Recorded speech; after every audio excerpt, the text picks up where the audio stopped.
नमस्कार, मैं हूं ललित व्यास। तो आज हम टैरो गार्डन में बात करेंगे इसके बारे में। और जैसे कि सभी को मालूम ही है कि इसमें 78 कार्ड्स होते हैं, और जिसमें जो पहले 22 कार्ड हैं जो मेजर अरकाना के अंतर्गत आते हैं, ये बहुत इंपॉर्टेंट कार्ड है। प्राचीन समय में तो खैर इन 22 कार्डों के द्वारा ही भविष्य कर्त किया जाता था। बाकी के जो 56 और कार्ड है ये बाद में इसमें ऐड कर दिए गए। अब मेजर अरकाना का जो पहला कार्ड है जिसको 0 नंबर दिया गया है, 0, उसका नाम द फूल है। अब उसको आज हम एक्सप्लेन करने की कोशिश करेंगे कि इसका हम क्या क्या मीनिंग किया जा सकता है। इसका कोई फिक्स मीनिंग नहीं होता किसी भी कार्ड का। ये हर टैरो रीडर की अपनी अपनी सोचने समझने की पावर है, उसकी इंट्यूशन पावर है, उसका अपना आईक्यू है कि प्रश्नकर्ता ने उससे जो क्वेश्चन किया है वो किस प्रकार इस कार्ड को उससे अलाइनमेंट कर सकता है। अब अगर इस कार्ड में आप सबसे पहले देखेंगे तो एक यंग लड़का दिखाया गया है। यंग लड़का मतलब 17-18 साल की उम्र का जो लड़का है। और सबसे पहले हम इस यंग बॉय के बारे में समझें तो जैसे कि यंग बॉय की नेचर होती है, जो भी युवा है उसमें कुछ कर गुजरने की इच्छा होती है, तरक्की करने की इच्छा होती है, बड़े बड़े सपने होते हैं। इस उम्र में सभी को ऐसा ही लगता है, जैसे हम भी इस उम्र के पड़ाव से गुजरे हैं, तो सभी को फिर ऐसा ही लगता है कि मैं कुछ भी कर सकता हूँ। अब इस समय दिक्कत क्या आ जाती है कि इंसान सोचता समझता थोड़ा कम है, लेकिन करने के बाद सोचता है। कहने का मतलब इस उम्र में क्या हो जाता है कि उसी वक्त डिसीजन ले लेता है जातक, अब बाद में उसको चाहे पछताना ही पड़ जाए। अब इस केस में भी ऐसे ही है। जो ये यंग बॉय का अगर कार्ड है, अगर आप अच्छी तरह देखें तो इसमें क्या दिखाया गया है कि एक यंग लड़का चलायमान है, चल रहा है। और अगर इसको हम डिटेल में जाने इस कार्ड के बारे में तो सबसे पहले तो हम ये जान लेते हैं कि ये किस राशि के अंतर्गत आता है। देखिए इसकी जो राशि है द फूल कार्ड की कुंभ राशि है, और इस राशि का एलिमेंट एयर एलिमेंट होता है, वायु तत्व, और इसका जो स्वामी ग्रह है वो यूरेनस है। ठीक है जी। अब कुंभ राशि का स्वामी सभी को मालूम है कि शनिदेव होते हैं। अब शनि जो इनका जो राशि स्वामी है उसकी नेचर है हर काम सोच समझ कर करना, धीरे करना, एकाग्रचित होकर करना। क्योंकि शनि एक विरुद्ध ग्रह है तो ये इस राशि के स्वामी की नेचर है। लेकिन इस राशि को वायु तत्व दिया गया है। वायु तत्व का मतलब हो गया कि इस जिसका भी ये कार्ड निकला है तो उस वक्त उसकी सिचुएशन क्या होगी कि वो चाह रहा होगा कि मैं कहीं बाहर जाकर कोई कार्य करूं, कुछ करूं, मतलब बैठेगा नहीं एक जगह पर, क्योंकि हवा को आप रोक नहीं सकते। इस वक्त उसकी सिचुएशन क्या हो रही होगी, कुछ नया काम करने की, क्योंकि एयर एलिमेंट है ना, एयर एलिमेंट यानी कि हमारी प्राण वायु, हमारी ऑक्सीजन। तो इस वक्त आदमी बहुत ज्यादा एनर्जी आ जाती है, वो चाहता है कि मैं कुछ नया करूं, कुछ अचीव करूं। और इसका जो स्वामी प्लैनेट है यूरेनस है। अब यूरेनस होने की वजह से इनमें मैनिपुलेशन, चुस्ती चालाकी काफी आ जाती है। यानी कि ये काम कर भी सकते हैं क्योंकि फोकस इनको शनि देगा। वायु तत्व है जो इनको चलायमान रखेगा, यानी कि इनमें सुस्ती नहीं आने देगा, कुछ काम कराता रहेगा इनसे। और यूरेनस की होने की वजह से, यूरेनस एज ए राहु समझ लो आप, राहु ये है नहीं, मैं एज ए समझ रहा हूँ। काफी तरह की गुण इसमें राहु के होते हैं।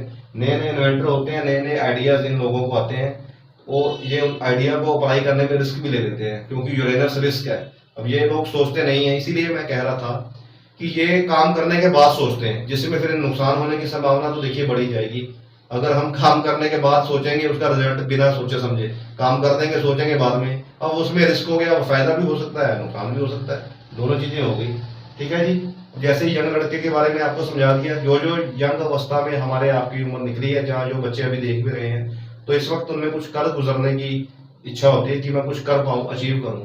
तो ये सब सिचुएशन उस जातक पे होगी जो इस वक्त आपसे प्रश्न करने आया है और ये कार्ड निकला है। तो ये सिचुएशन उसके साथ अभी हो रही होगी। वो कुछ नया काम करने की सोच रहा होगा या कहीं विदेश जाने की सोच रहा होगा। क्योंकि ये जो कार्ड है इसमें ये दिखाया गया है कि वो जो लड़का है वो कोई यात्रा कर रहा है।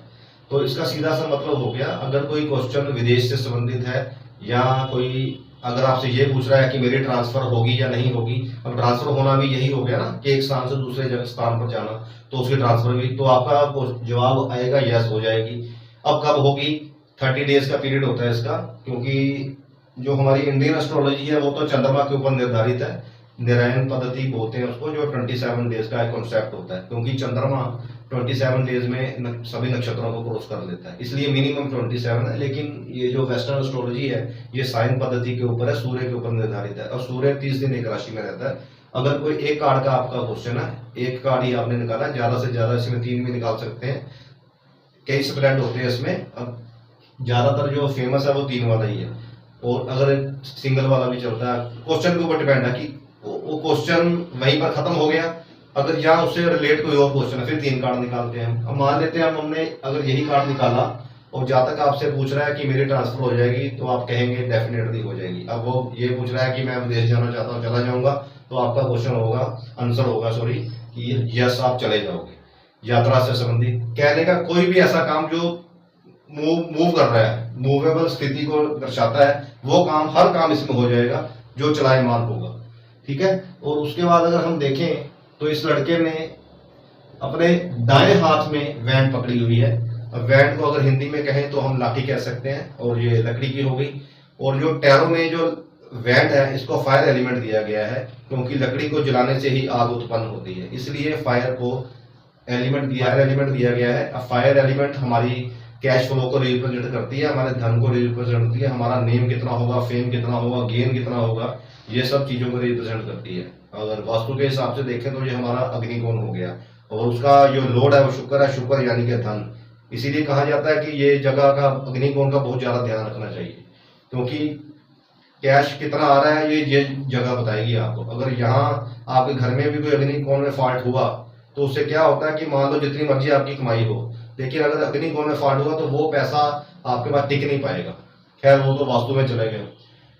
अब इसमें ये चीज और भी आ गई कि अगर कोई एक टैरो रीडर है, उसके पास जितने ज्यादा टूल होंगे वो इसमें उतना ज्यादा तरक्की कर पाएगा। एक कार्ड में वो बहुत कुछ ऐसा देख लेगा जो कोई सिर्फ बनस्पत उसके, जिसको सिर्फ टैरो आता है, अगर उसके पास मतलब बाकी टूल नहीं है तो वो इतना बियॉन्ड नहीं जा सकेगा। इसलिए अगर आप टैरो रीडर हैं तो आपके पास ज्यादा से ज्यादा टूल होने चाहिए। अगर आपको एस्ट्रोलॉजी आती है, वास्तु आती है, और साथ में मान लीजिए न्यूमरोलॉजी भी आती है, तो आप वास्तु अपना 5 एलिमेंट के बारे में भी आपको मालूम होना चाहिए कि कौन कलर थेरेपी के बारे में पता होना चाहिए, कौन सा कलर क्या रिप्रेजेंट करता है, क्योंकि ये सब टूल इसमें चाहिए हमको। जितने ज्यादा टूल आपके पास होंगे उतने ज्यादा आप बढ़िया टैरो रीडर बन पाएंगे, उतनी ज्यादा आपकी भी ग्रोथ होगी, क्योंकि सीखते रहना चाहिए। कभी भी ये ना सोचिए कि आपको सब आ गया, वही ग्रोथ हो जाएगी आपकी।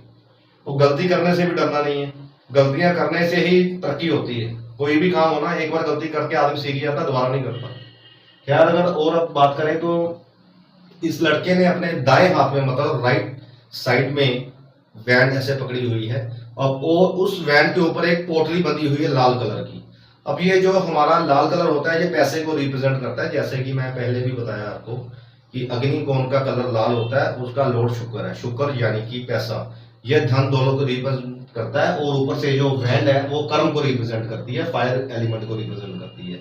अब कर्म करने से ही आपको फल मिलेगा, ये चीज ये रिप्रेजेंट करती है। इसका मतलब ये भी है कि ये जो जातक आपके पास आया है ये काम करने से घबराने वाला नहीं है, काम करेगा। ये नहीं है कि वैसे ही खाली गुलाब पुकार रहा है, कर्म भी करेगा। लेकिन दिक्कत सिर्फ यही होती है कि ये कर्म करने से पहले नहीं सोचते, बाद में सोचते हैं। आपने इनको एडवाइस भी यही करनी है कि भाई पहले अच्छी तरह प्लानिंग करके फिर काम करना है। और ऊपर से देखिए इसने जो वैंड पकड़ी हुई है, वैंड मतलब लकड़ी, यानी कि पेड़ पौधे हमारे हो गए, कहने का मतलब ग्रोथ हो गई हमारी, क्योंकि पेड़ पौधे बढ़ते हैं ना, तो इसलिए ये ग्रोथ जो वैंड है ग्रोथ को भी रिप्रेजेंट करती है। अब वो ग्रोथ किसी भी तरह की हो सकती है, चाहे वो बुद्धि की ग्रोथ हो, धन की ग्रोथ हो, कोई छोटा बच्चा है उसने ग्रो करना है तो ये एलिमेंट ठीक होना चाहिए। वास्तु में अगर देखें तो पूर्व दिशा इस एलिमेंट को रिप्रेजेंट करती है, वायु तत्व को। तो और अगर बात करें तो इसने जो पोटली पकड़ी हुई है लाल कलर की है।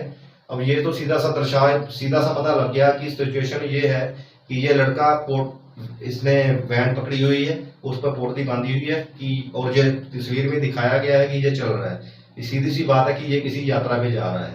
अब उसमें होगा क्या यात्रा में, वो अगला इसकी सभी जो बॉडी लैंग्वेज है वो सभी ये चीजें हमको दिखा रही है कि इसका मतलब क्या हो सकता है।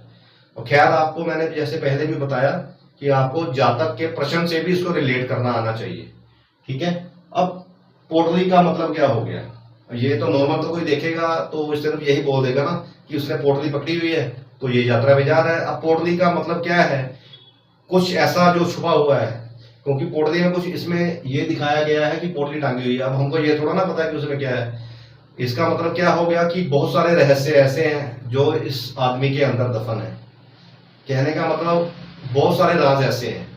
तो आप इसके बारे में, ये लोग ऐसे होंगे कि अपना राज आसानी से किसी को नहीं बताएंगे। किसको बताएंगे, कैसे बता सकते हैं, वो भी मैं आगे इसको एक्सप्लेन करूंगा। कहने का मतलब रहस्य हो गया, जो भी कोई चीज बंधी हुई है, छुपी हुई है, उसमें राहु इंक्लूड हो जाता है। अब ये देखिए, इसमें एस्ट्रोलॉजी आ गई। अब जिसको एस्ट्रोलॉजी नहीं आती होगी वो पोटली को डिस्क्राइब ही नहीं कर पाएगा, पोटली का क्या क्या मीनिंग हो सकता है, रेड कलर का क्या मीनिंग है। ठीक है, रेड कलर धन भी है, एनर्जी भी है, क्योंकि रेड कलर का लॉर्ड मंगल है, तो वो हमें काम करने की ऊर्जा भी देगा। लेकिन बंधी हुई वो पोटली है। इसका मतलब बहुत कुछ ऐसा है इसके बारे में जो आपको नहीं पता। बहुत कुछ अंदर उसके रहस्य ऐसे छुपे हुए हैं। अब और अगर हम बात करें तो इसने कैप भी पहनी हुई है जिसके ऊपर कलगी लगी हुई है, मतलब बहुत बढ़िया सी कैप है, रॉयल कैप है।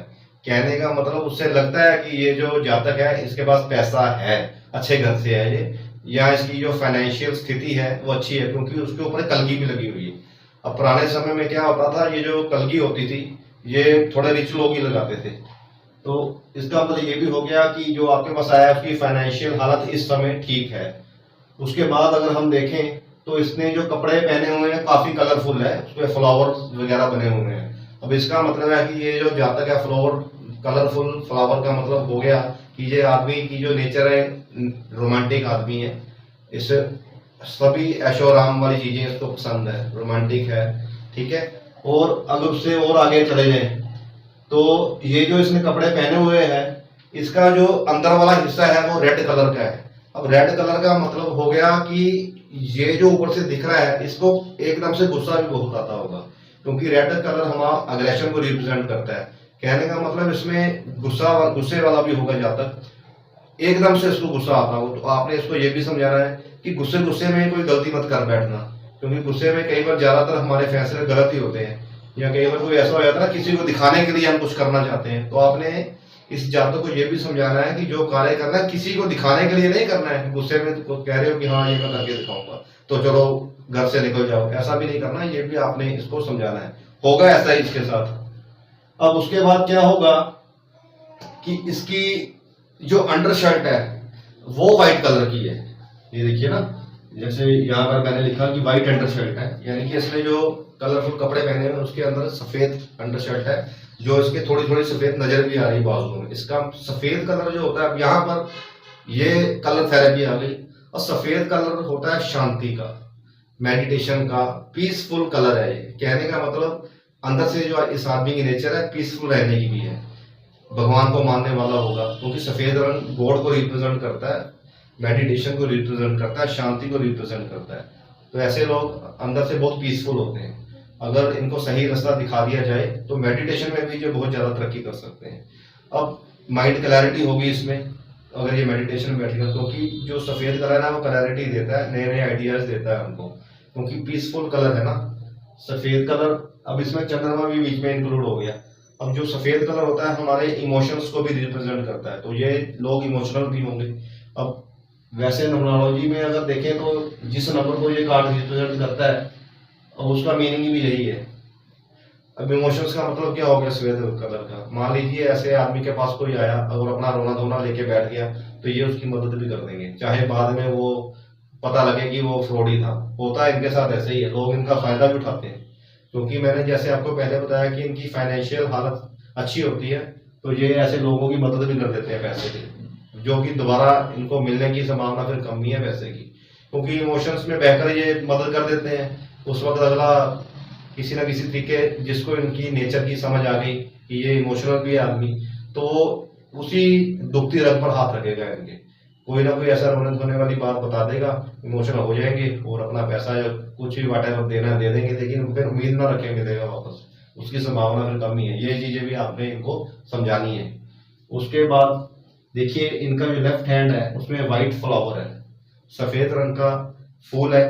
अब कहने वही बात आ गई जैसे मैंने अभी पहले आपको इंटरप्रेट किया कि सफेद कलर शांति का है, तो ये लड़ाई झगड़े से भी दूर ही रहना पसंद करते हैं। ये भी इनकी नेचर में होता है, क्योंकि जब भी युद्ध विराम होता है तो सफेद कलर ही दिखाया जाता है। लाल कलर का मतलब होता है युद्ध का जारी रहना, सफेद कलर का मतलब है युद्ध की समाप्ति करना। कहने का मतलब अगर ये किसी आर्गूमेंट्स में पड़ भी जाएंगे जो कि रेड कलर की पोशाक दर्शा रही है कि ऐसा हो सकता है, तो फिर ये उसको खत्म भी जल्दी कर देते हैं, ज्यादा लंबा नहीं खींचते। क्योंकि सफेद कमल जो सफेद फूल दिखाया गया है वो शांति का प्रतीक है। लड़ाई होगी तो फिर जल्दी भूल जाते हैं, दिल में नहीं रखते ये लोग, इसीलिए इनको फूल कहा जाता है। अब प्रैक्टिकल जमाने में ऐसा है नहीं ना, लोग तो फिर फायदे उठाएंगे आपका, यही चीजें भी आपने इनको समझा देनी है। अब उसके बाद अगर हम देखें, जैसे कि मैंने वाइट फ्लावर बताया, ये हमारे लेफ्ट साइड में है। लेफ्ट में कहने का मतलब है कि ये लोग पास्ट के बारे में बहुत सोचते हैं, पास्ट में जो जो इनके साथ हुआ ना, ये उसी के बारे में सोचते रहते हैं। तो अब चंद्रमा का इसमें जैसे कनेक्शन है सफेद रंग की वजह से, तो अगर आपके पास कोई ऐसा आदमी आया तो ये फिर इस कलर की वजह से डिप्रेशन में जाने की संभावना बहुत ज्यादा हो जाती है। तो इसलिए इनको मेडिटेशन तो जरूर करनी चाहिए, ताकि इनको डिप्रेशन की अवस्था से निकाला जा सके अगर कोई ऐसा क्लाइंट आपके पास आ जाए। और फेस देखिए, अब ये जो चल रहा है फेस इसका ऊपर है, और जो इसका पैर है एक पैर नीचे गिरने वाला ही है पहाड़ से। अब कह रहे हैं फेस ऊपर होने का मतलब क्या है? कहने का मतलब है कि ये अपने ही धुन में खोया हुआ है, भविष्य के सपने देख रहा है कि मैंने ये कर दिया, मुझे ये मिल गया, ख्याली पुलाव जिसको बोलते हैं। इमेजिनेशन पावर बहुत बढ़िया होती है ना, क्योंकि नीचे पीस व्हाइट कलर जो है हमारा इमेजिनेशन भी है, इमेजिनेशन को भी दर्शाता है। देखिए इसमें कई चीजें इंक्लूड होगी साहब, astrology, vastu, colour therapy, face reading.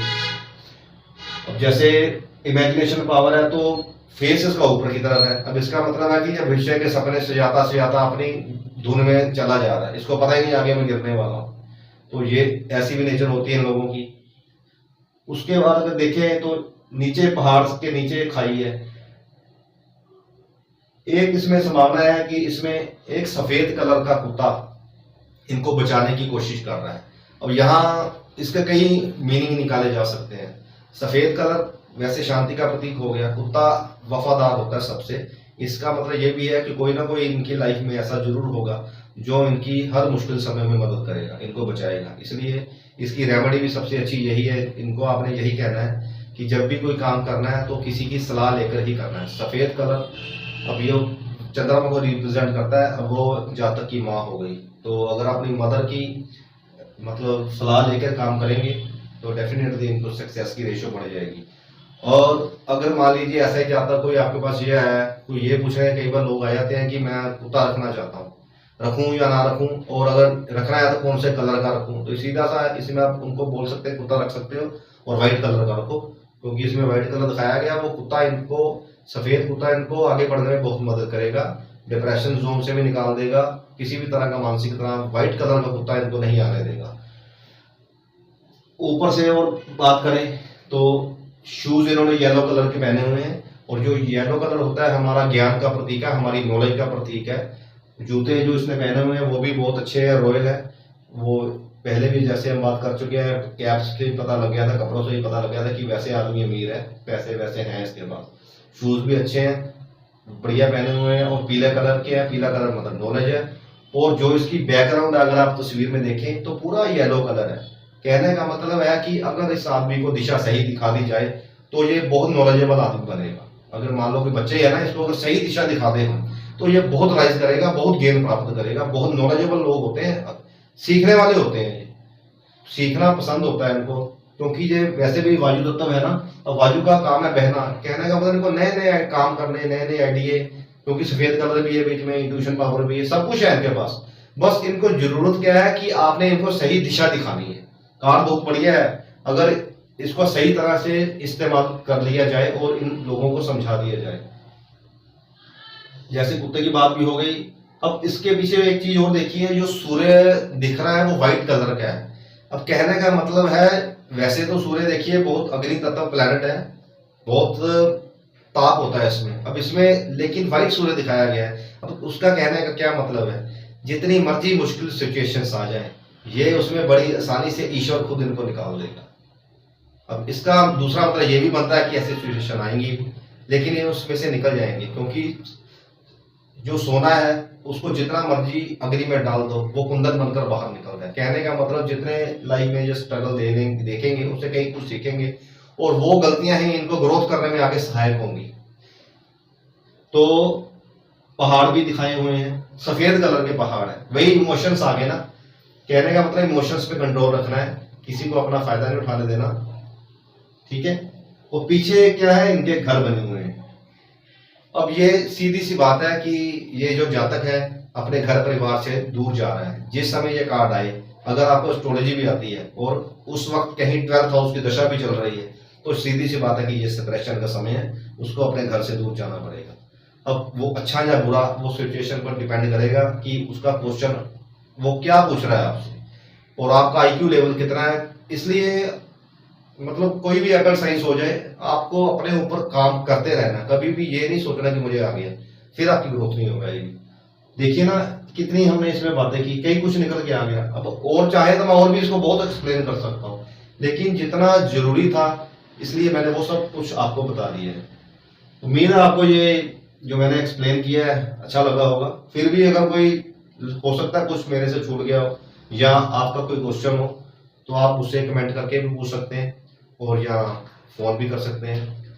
अगर आपको ये वीडियो पसंद आई हो तो मेरे चैनल को लाइक कीजिए, सब्सक्राइब कीजिए और शेयर कीजिए। Thank you.